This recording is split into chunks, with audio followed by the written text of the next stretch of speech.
उस अमृत का आकांक्षी बनूं, मैं उस अमृत को जान सकूं। अमृत जो मरता नहीं, अविनाशी जिसका नाश नहीं होता, अक्षय जो कभी क्षय को प्राप्त नहीं होता, इसमें क्षरण नहीं होता, पर उसकी एक विशेषता है, वो अव्यक्त है, उसे व्यक्त भी नहीं किया जा सकता। वो जो अक्षर है, जो अव्यय है, जो मिटता नहीं, अविनाशी है, वो अव्यक्त भी है, वो व्यक्त भी नहीं किया जा सकता किसी शब्द से। हाँ, उसे अनुभूत किया जा सकता है, उसे अनुभव किया जा सकता है कि वो सत्य क्या है। इसे सत्य हमारा अनुभव बन सकता है, जैसे आनंद हमारा अनुभव है, जैसे मिठास हमारा अनुभव है कि कोई वस्तु मीठी है तो कितनी मीठी है, आप कहते हैं मीठी है, मैंने कितनी, आप कहते हैं बहुत अच्छी है, मीठी है, मधुर है। आप अपने होने का आपका एक अनुभव है कि आप हैं, और बाकी चीजें आपसे अलग हैं कि वो मेरी नींद थी, ये मेरा हाथ है, मेरा मस्तक है, मेरे वस्त्र हैं, मेरा घर परिवार मकान है, मेरे आभूषण हैं, ये मेरा पद, ये प्रतिष्ठा, ये मेरे अलंकरण, ये मेरी उपाधियां, और ये मैं नहीं। ये तो आपका अनुभव है। इतनी सब चीजें आपके पास हैं, पर आप ये नहीं हैं, आपके साथ हैं, आपके देह।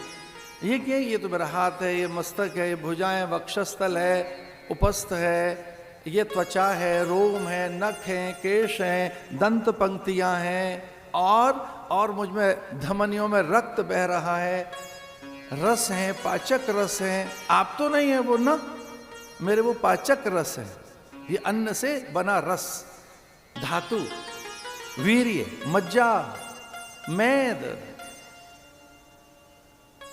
तो क्या अब में जो श्वास चल रही है भी आप हैं ना? ये तो चल रही है, कब से चल रही है पता नहीं। आज का विज्ञान बता सकता है कि मां के गर्भ में भी चल रही थी। कब से आरंभ हुई? चिकित्सक कहते हैं कि एक विशेष काल में आरंभ होगी, एकदम उस समय नहीं होगी जब रज और वीर्य एकीकृत होते हैं। जिस क्षण माता और पिता के रज और वीर्य कण एकीकृत होते हैं, उस काल में शरीर बन गया क्या? ना। उस समय धड़कन आ गई क्या? ना।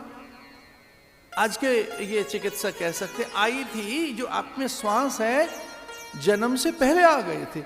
कब आ गई थी? बोले एक विशेष समय आ गई थी। हार्ट बीट, हृदय धड़कने लगा था, धक धक धक धक धक चलने लगा था, आप में कोई एक स्वर, हार्ट बीट।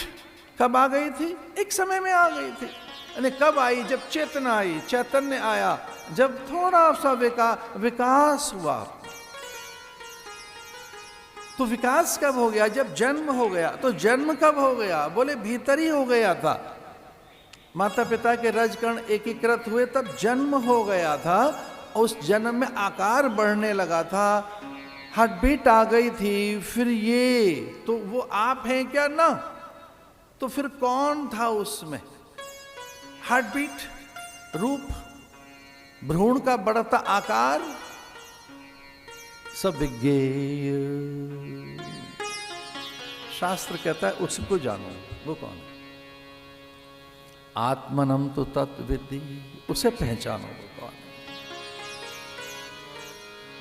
वो कौन है जो नींद का भी साक्षी है कि हम तो नींद में थे, जो जागृत में है, स्वप्न में है, सुषुप्ति में है, तुरिया में है। वो जानना हमारा पहला धर्म है।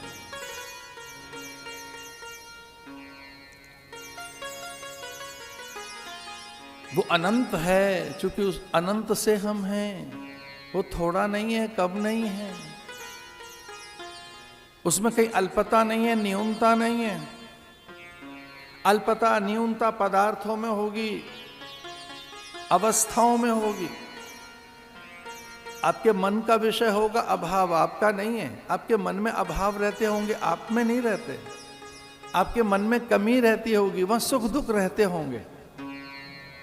हानि लाभ का विचार, जय पराजय का विचार, हर्ष और अमर्ष का विचार आपके मन में रहता होगा, आप में नहीं।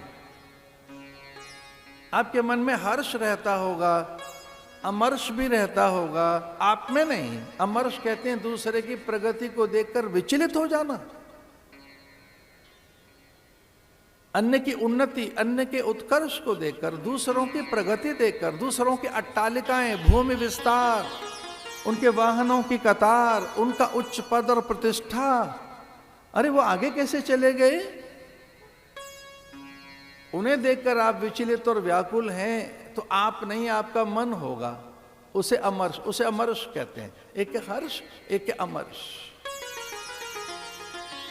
आपके मन का विषय हानि लाभ आपका नहीं है, जय पराजय, सुख दुख आपका नहीं है, ये आपके मन का विषय है।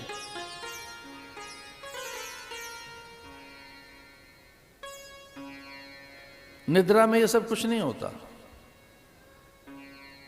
वो कैसी अवस्था है कि जब न सुख है न दुख है, हानि लाभ जय पराजय कुछ नहीं है, हर्ष अमर्ष कुछ नहीं है, भय वहां है नहीं।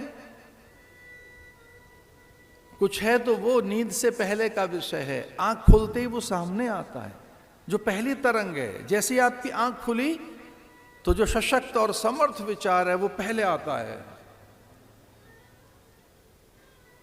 जो कुछ किया गया है वही प्रकट होता है सामने। और ये भी जो देह है आपकी, ये करती रही है कुछ वो, या आप करते रहे वो, उसका परिणाम आप हैं। सत्य जानना, यथार्थ को जानना जीवन का पहला धर्म है। वही हमारा पहला लक्ष्य होना चाहिए। आत्मा रेवा श्रोतव्य हो, मंतव्य हो, कि वो क्या है।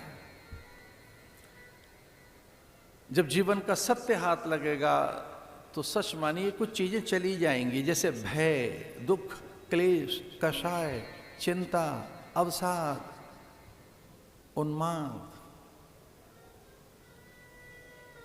अभयम सत्य संशुद्धि। सत्य का बोध होते ही आप में से पहली चीज भागेगी, उसका नाम है भय। फिर भय कभी नहीं रहेगा। सत्य का बोध होते ही आप में से दूसरी चीज जाएगी शोक, कभी नहीं रहेगा। विशोका वा ज्योतिषमती। सत्य को जानने के बाद आप अशोक अवस्था में आ जाएंगे, शोक नहीं रहेगा। और ध्यान रहे, शोक रहता है भूतकाल का, भविष्य की चीजों को लेकर कोई शोक नहीं होगा आपको, भय होगा। भविष्य को लेकर भय होता है, भूतकाल को लेकर भय कभी नहीं होता। जो बीत गया उसका क्या भय करना है। जो भूतकाल है, जब आप भूतकाल पर विचार करते हैं तो शोक होता है आपको। जब भविष्य पर विचार करते हैं तो भय होता है आपको। भय तो भविष्य का है। ज्ञान के आते ही, सत्य के आते ही, जैसे ईश्वर आप में जगेगा, जैसे भगवत भक्ति का प्रकाश आप में जगेगा, जैसे आत्म जागरण आप में होगा, जैसे आप में अस्तित्व उजागर होगा, ये दो चीजें उसी समय जाएंगी, उसी समय। जैसे सूर्य के आने पर तारे हैं, दिख नहीं रहे, सूर्य के छिपने पर दिखने लगेंगे। तारे तो हैं आकाश में, कहीं चले नहीं गए, पर सूर्य के प्रकाश में वो दिख नहीं सकते। वैसे ही भविष्य का भय चला जाएगा। एंजाइटी या जो भी अवसाद है वो भविष्य को लेकर है, भूतकाल को लेकर नहीं है। जो इतनी हलचल है, इतना उन्माद है, इतनी उत्तेजना है, इतनी व्याकुलता है, ये सब कुछ भविष्य को लेकर है, भूतकाल को लेकर नहीं है ना। उसके लिए शौक है बस आपके पास। तो आपको यही नहीं पता लगता कि आप दुखी हैं, तो दुख के कारण क्या हैं। ये भविष्य है या भूतकाल है ना। दुखी तो हैं, पर किस कारण से दुखी हो, बीत गए के कारण या आने वाले के कारण।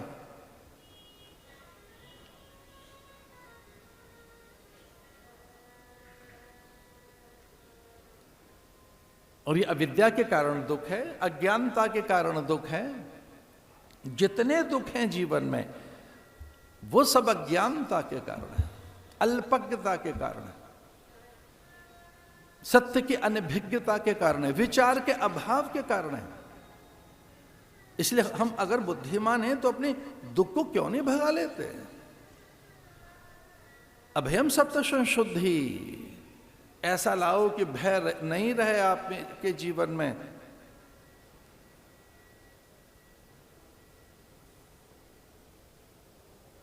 अभीत अवस्था, एक निर्भीक अवस्था जिसमें भय न हो।